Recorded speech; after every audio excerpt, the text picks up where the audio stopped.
What's going on, everyone? Welcome back to OCD Recovery's YouTube channel. Today I have a video, something I haven't done in a long time. I want to talk about my sensorimotor recovery. I want to talk about what it was like to be stuck with sensorimotor 24/7 to where I am now, completely recovered from sensorimotor with absolutely no fear at all. And that means no fear of developing a new fear of sensorimotor. If it happens, it happens, but there's no chronic cycle. How I got under it with unconditional life acceptance, not so much unconditional self or other, but definitely unconditional life and approaching that fear of fear. So as always, don't forget to subscribe, like that video, hit that like button, helps with the algorithm, gets this out there. There's a lot of poor information surrounding sensorimotor since it's not actually handled like a lot of other fears. Exposures are not actually necessary. It's something that I made the mistake with a lot. And I kind of want to break down those myths in this video. So before I jump into it, I just want to say I just got back from a music festival in Miami. I still have my wristband on. Ultra Music Festival. This is my 6th year going. The first time I went was 10 years ago. It's hard to even believe it's been that long. I think it's really important to talk about this because it's, it shows people you can get out there, you can bring anxiety with you, you can do things, and that is really important and usually undervalued since wearing anxiety like an uncomfortable coat is so important. I just realized I actually look a little tan in this white shirt. I might have done it on purpose. Yeah, a little jersey coming out. How you doing? Especially with my really, with this hair I got going on. So 3 years ago, I was driving in Daytona. Chronic sensorimotor, boom, light switch turned on. I'm sure a lot of you can relate. It was blinking for about a month. Then it switched to saliva and swallowing for 18 months. And then I had hyper-awareness of my movements, hyper-awareness of my thumbs, hyper-awareness of my belt line, hyper-awareness of all these other things. So the number one thing that keeps a sensorimotor person stuck is the fear of being stuck forever, the fear of fear. Exposures are not necessary. You don't have to, one of the number one things I hear with breathing OCD is people say, well, I'm breathing through a straw. I've been told to breathe through a straw. Absolutely ridiculous, not necessary. The only reason you're doing that is because you're thinking in your mind, if I suck through this straw enough times, I'll force myself to habituate and I'll never notice the sensation again. Good luck. That's not how it works. I promise you, I've been there. I try to sit down and meditate to my saliva. I try to sit down and make myself hyper aware of my swallowing sensations and really notice my blinks. I would forcefully try and blink and all that. And it really just kept me stuck. The sensation itself is not the problem. Just how anxiety sensations are not the problem. Your predicament and your belief system on those sensations is the problem. What do I mean by that? If you are hyper aware of your sensations, and you are afraid that you're going to be stuck forever and it ruin your life. So we have the big major, the core fears. If I'm stuck with this sensation for the rest of my life is ruined. If I notice the sensation for the rest of my life is ruined. I'll never be able to enjoy any other event again. Black and white, overgeneralizations, and really jumping to that end stage conclusion. But the majority of the sensorimotor recovery journey comes from bringing down the avoidance behaviors. For someone like myself, I stopped going to work, I stopped doing things, I really didn't want to bring it with me, and that really held me back. So I started doing things again because that was so important, and I realized that I could bring that sensation with me everywhere I went. Once I started to realize I could bring that sensation with me, I started to create some distance between that sensation.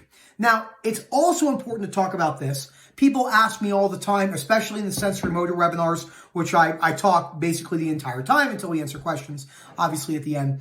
What do you say to yourself in recovery? Nothing. If you're walking around all day telling yourself it's okay to breathe, everyone breathes, and you're doing these self-reassurance statements, those will need to come down because those are escape mechanisms and they're not actually acceptance. It just splashed up and hit me in the face. But I don't think it hit me in the eye, which is nice. So it is very important to highlight that because a lot of people are walking around all day talking to themselves and being like, you can't notice this. You should notice this. Don't do this. Don't do that. Blah, blah, blah. The reality is you have been breathing, salivating, swallowing. The bridge of your nose has been there. You've been noticing, hyper awareness of your hands at times. All these little things have been happening your entire life. The only reason the cycle perpetuates is because you are afraid that you will be stuck. Now, let's jump into the remainder of the video talking about what it feels like to be recovered from sensorimotor. Number one, holy shit. Let me say that again. Holy shit. It's weird because not only am I a much more rational person, I can't see how it could ever latch again. It could. There's no certainty, but it would be really hard.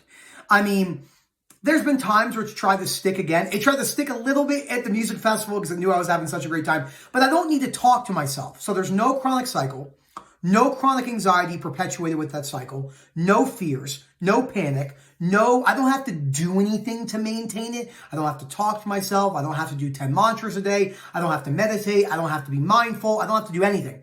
I just realized that the reason why I perpetuated it is because I was scared of it being there forever. Once I realized that it could be there and I could create some distance with it, that started to bring that fear down over time. But it took a little bit, a couple years, to really hit a robust recovery. Now, I don't ever use timelines. That doesn't mean I suffered for 2 years.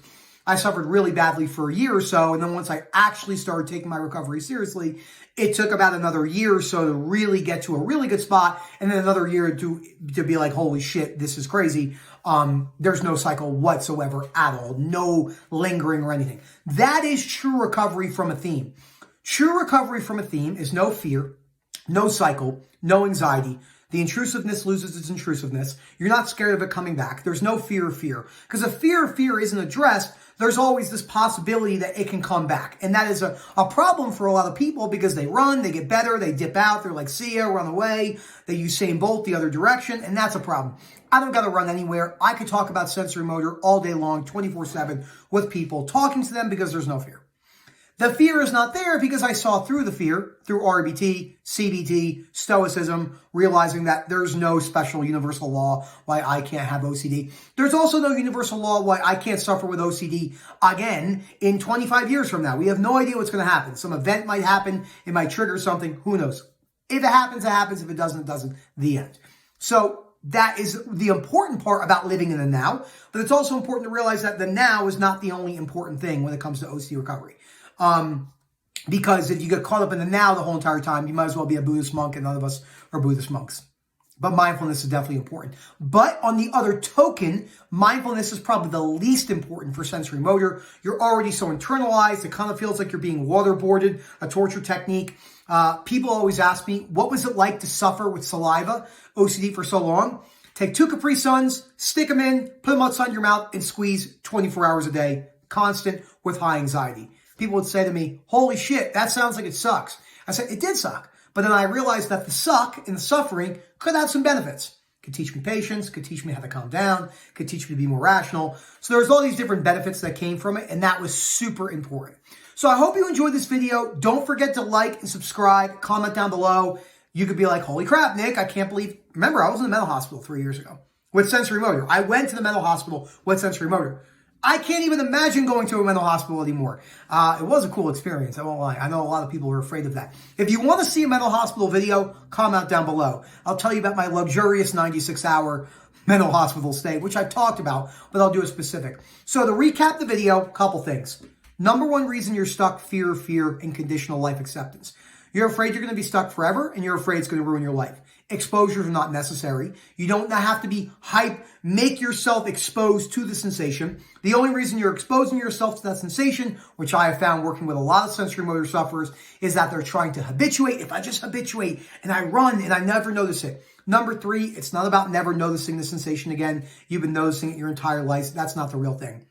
Number 4, time and patience. A little bit longer than we want. And number 5, if I could sum it all up, number 5, those are really all the main things. Exposure is not being necessary. Fear needs to be covered, like I said, and unconditional life acceptance. So I hope you guys enjoyed this video. Been trying to keep them a little bit shorter, 9-10 minutes, not like Moment. He's talking for 35 hours. No one's trying to listen to that. I'm kidding. I love you, Moment. You're great. But yeah, so thank you so much and have a great day.